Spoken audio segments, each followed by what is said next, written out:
La suite des 12 signes cette fois-ci avec le Cancer. Karkata Rashi. Après le feu du Bélier, la terre du Taureau et l'air du Gémeaux, Karkata ouvre la maison du cœur où tout prend sens. Avec l'eau de la matrice. Le Cancer, c'est l'eau, la mer intérieure au sens propre comme au figuré. La maison 4, donc puisque Cancer c'est le 4e signe, il s'agit du foyer, donc la famille mais élargie avec les amis, le bonheur et la mer. Pour le Gémeaux, la maison 3, c'était l'énergie et le courage. Donc là, on est plutôt sur, c'est pas une eau agitée, mais une eau profonde, une source qui nourrit, qui garde les mémoires et même qui enveloppe l'âme dans un cocon sacré. Karkata, c'est le crabe, une carapace pour se protéger, mais un cœur tendre à l'intérieur. C'est l'eau des émotions, comme on l'a dit, la mer intérieure qui nourrit, relie et guérit. Le Cancer avance parfois de biais, mais toujours guidé par son ressenti. Là où les autres signes agissent, bâtissent ou dialoguent, le Cancer crée un foyer invisible, celui de l'âme notamment. Et donc le secret du charme discret du Cancer, c'est un petit peu comme le Taureau, c'est Chandra, la lune. On l'avait vu exaltée donc en Taureau, ici elle se retrouve chez elle, en domicile. Chandra, donc c'est l'astre qui change chaque nuit, mais qui revient toujours. Le natif du Cancer vit au rythme de cette danse intérieure, un peu comme l'eau claire, il reflète les émotions autour de lui, il transforme sa richesse intérieure en guidance et en soin. Si le Gémeaux était le Wi-Fi des idées, pour le Cancer, il s'agirait plutôt d'un Wi-Fi émotionnel, il capte surtout les émotions, les ressentis.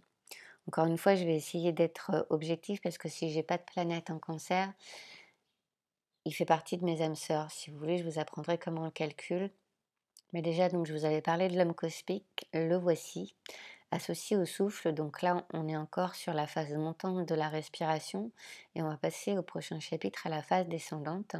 C'est une bonne aide mémotechnique, surtout pour ceux qui ont une mémoire visuelle, pour vous rappeler quels sont les signes associés à chaque planète. Et comme vous voyez, avec la Lune et le Cancer, et ce sera le cas aussi avec le Lion et le Soleil, on est sur la partie haute de cet homme cosmique au niveau de la conscience. C'est les seules planètes qui n'ont qu'un seul signe qui est associé. On y reviendra plus en détail quand on verra les planètes. Et aussi la prochaine fois avec le lion, je vous ajouterai quelques informations qui vous aideront peut-être en matière de séduction.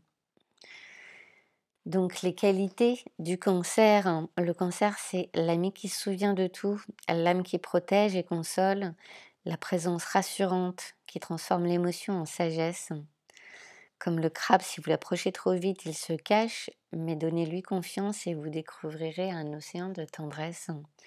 Sa sensibilité n'est pas une faiblesse, il capte ce que les autres taisent, il sent les vibrations sous les mots. C'est l'alchimiste des émotions.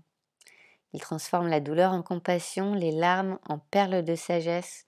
Si on reprend les métaphores précédentes, le Cancer, c'est un peu le chef cuisinier de l'âme. Il prend des ingrédients comme la peur ou la peine et il en fait des plats qui réconfortent. Sa nature profonde, le Cancer, c'est aussi le poète de la mémoire. Il garde les histoires, les traditions, les traces et il les transmet pour que rien ne soit perdu. Il est le passeur entre les générations. C'est un peu un disque dur affectif. Il garde chaque détail, chaque émotion, chaque parfum d'enfance. Parfois un peu trop, mais toujours avec amour. Les différentes facettes du Cancer avec ces 3 nakshatras. On a Purnavasu qui représente l'optimisme, la résilience et la foi en la vie, toujours gouverné par Jupiter, mais cette fois-ci du côté du Cancer. Pushya, gouverné par Saturne, qui n'est pas forcément une planète bénéfique, mais les questions de sagesse et aussi de bienveillance, de capacité à nourrir et à protéger. En fait, avec Rohini, c'est l'autre des nakshatras les plus auspicieux qui existent. Et enfin, le 3e, c'est Ashlesha, profondeur mystique, intensité et pouvoir de guérison intérieure. Je me demandais, puisque Mercure, elle, est une planète bénéfique, pourquoi il y avait autant de liens avec la transformation et donc la mort. Mais en fait, c'est parce qu'on vient de voir, là, on arrive au 9e nakshatra. et donc on va finir un cycle. On a parcouru les 9 planètes, on va recommencer depuis le début et quand on arrive en fin de cycle ou en début du suivant, si les planètes sont placées vraiment à la fin de cette maison, de ce signe, dans les derniers padas, vraiment au niveau des derniers degrés, ça crée des tensions, soit pour passer au cycle suivant, soit parce que justement on est passé au cycle suivant et on est un petit peu dans la nostalgie du précédent. Et donc les 3 visages de cette même eau, en commençant par Punarvasu avec Jupiter, Nelson Mandela, qui a aussi sa lune en balance, donc on comprend mieux le côté protecteur et son besoin de justice. Il y a un autre soleil en Punarvasu,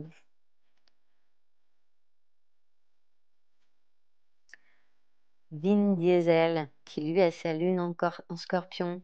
Donc on voit très bien avec sa saga le côté familial et protecteur. Et les compétitions, la vitesse, le danger, la violence, ce serait plutôt le côté lune en Scorpion qu'on verra plus tard. Autre exemple de lune en Punarvasu cette fois, Keanu Reeves. Donc je vous rappelle que toutes les personnes là qui ont leur lune en Cancer, elle est en domicile. Mais monsieur, il a aussi son soleil en Lion, donc en domicile également. J'ai pas pu m'empêcher de regarder le reste de son thème parce qu'il a un Atmakaraka, c'est Mars, Darakaraka, Vénus. Son ascendant, c'est Rohini, en taureau donc. Il a aussi Saturne en domicile. Bref, si vous voulez, on étudiera en détail le thème de cet acteur parce que c'est clairement un cas d'école. Il avait tout pour devenir un sex symbole.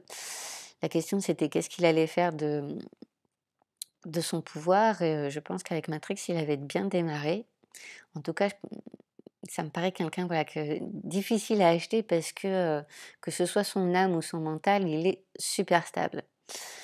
Enfin, notre lune en Punarvasu que j'adore, mon actrice préférée, Marion Cotillard, Shakira et Tom Cruise qui a son soleil en Ardra, comme Elon Musk on avait vu, il y avait Jean-Jacques Rousseau, George Orwell, bref, beaucoup de conteurs d'histoire, beaucoup de choses à raconter.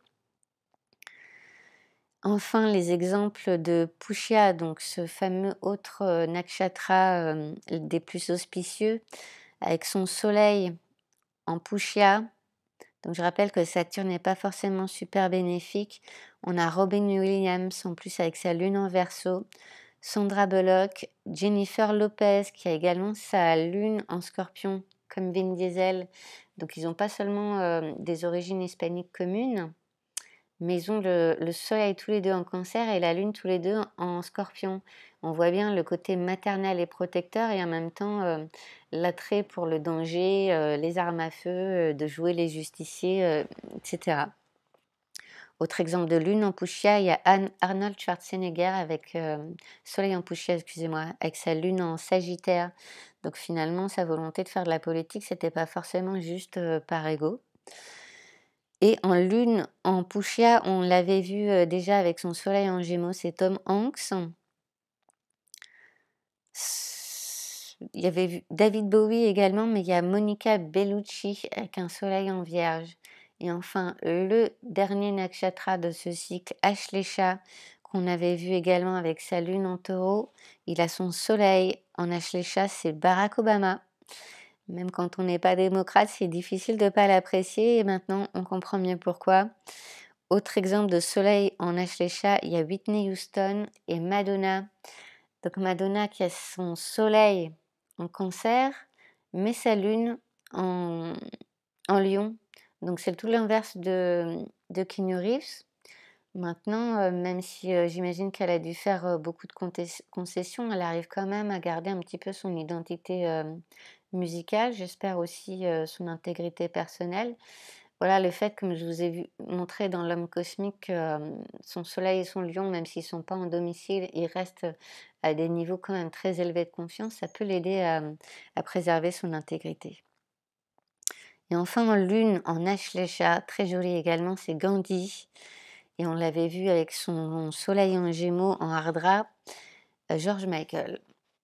Donc 3 visages d'une même eau. la lumière qui renaît avec Jupiter et Punarvasu, la mer cosmique avec Pushya et Saturne, et le serpent sacré qui initie à la transformation avec Ashlesha et Mercure.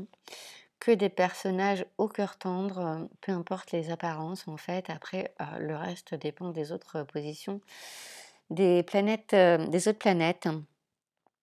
Le défi du Cancer. Le piège pour le Cancer, c'est de se réfugier dans sa coquille. Son chemin, un petit peu comme le Taureau, c'est de garder l'ouverture, honorer le passé sans s'y enfermer, transformer sa sensibilité en don, l'émotion en compassion, l'attachement en foi, et donc faire de sa vulnérabilité une force spirituelle. Car ces émotions, quand elles sont honorées, deviennent source de sagesse et d'intuition sacrée. L'autre défi du Cancer, c'est sa santé. Beaucoup de problèmes éventuels au niveau du cœur, au sens propre comme au figuré, des voies respiratoires, des allergies également. Et donc pour rester fluide, le Cancer doit apprendre à respirer, à bouger et à purifier ses émotions. Son corps est le reflet de ses marées intérieures. Donc comme pour tous les signes, la méditation et le détachement sont très utiles, mais pour le Cancer et le Taureau, c'est d'autant plus efficace. Le yoga avec la salutation du soleil, Surya Namaskara, et des techniques pour équilibrer le dosha kapha. Sur mon site, il y a des exemples d'asanas qui permettent de l'équilibrer, aussi quelques petits conseils en matière d'alimentation ou de massage.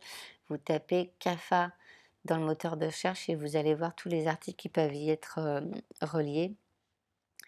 Des outils un petit peu précis pour équilibrer donc cette lune qui peut les rendre très sensibles, tous les rituels qui sont liés à la lune, comme la méditation au cœur de lune, le mantra associé à la lune, peuvent aider. La dévotion par le pardon et la libération des mémoires, notamment pourquoi pas par la dévotion, le service désintéressé et le soin aux autres. Également des rituels avec de l'eau sacrée comme celle du Gange.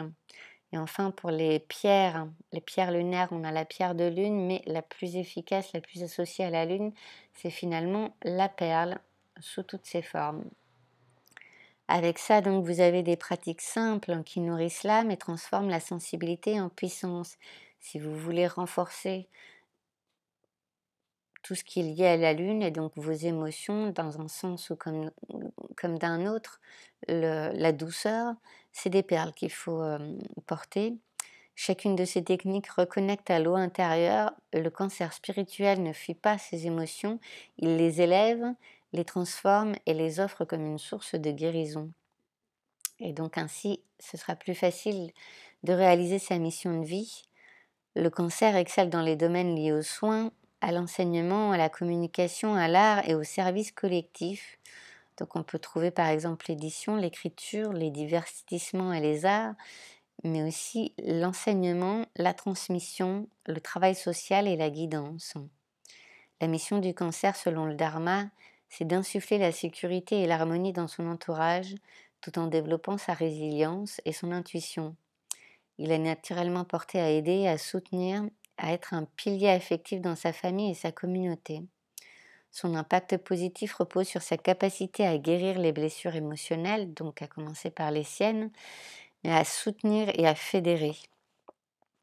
Le Cancer, c'est aussi un architecte invisible, là où le Taureau construisait dans la matière. Le Cancer ne construit pas des tours, mais des racines. Là où les autres signent des contrats, lui signe des liens. Le Cancer illuminé devient canal d'amour inconditionnel, il se fait temple vivant, où l'eau des émotions purifie et relie. Là où il passe, il laisse une empreinte d'amour. Et donc justement, en amour, comme dans toutes ses relations, sa force n'est pas dans l'attaque, mais dans sa capacité à aimer assez fort pour que l'autre se sente chez lui partout. Son amour n'est pas seulement protecteur, il est régénérateur. Être près d'un Cancer, c'est sentir son cœur se réparer. Son plus grand pouvoir, offrir un foyer émotionnel. Mais donc comme le Taureau, attention, il doit apprendre à aimer sans étouffer. L'amour, c'est pas de la possession.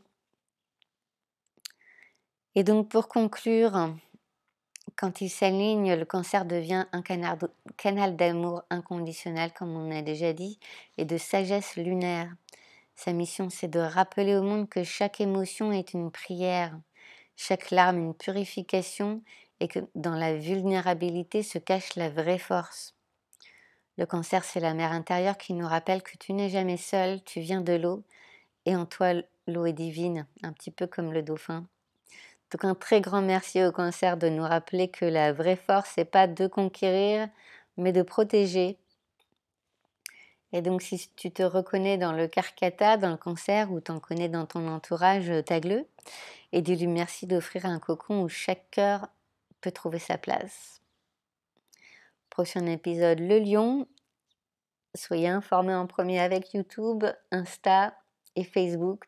On a envisagé avec une copine de faire un petit live au sujet de Navaratri pour vous indiquer notamment, on fera ça en live, votre nakshatra, c'est-à-dire le nakshatra de la lune, et y associer les prières et les actes de dévotion et d'offrande qui sont associés et qui pourraient être d'autant plus efficaces pour ces fêtes de Navaratri. Et en attendant Navaratri, je vous souhaite encore une magnifique rentrée.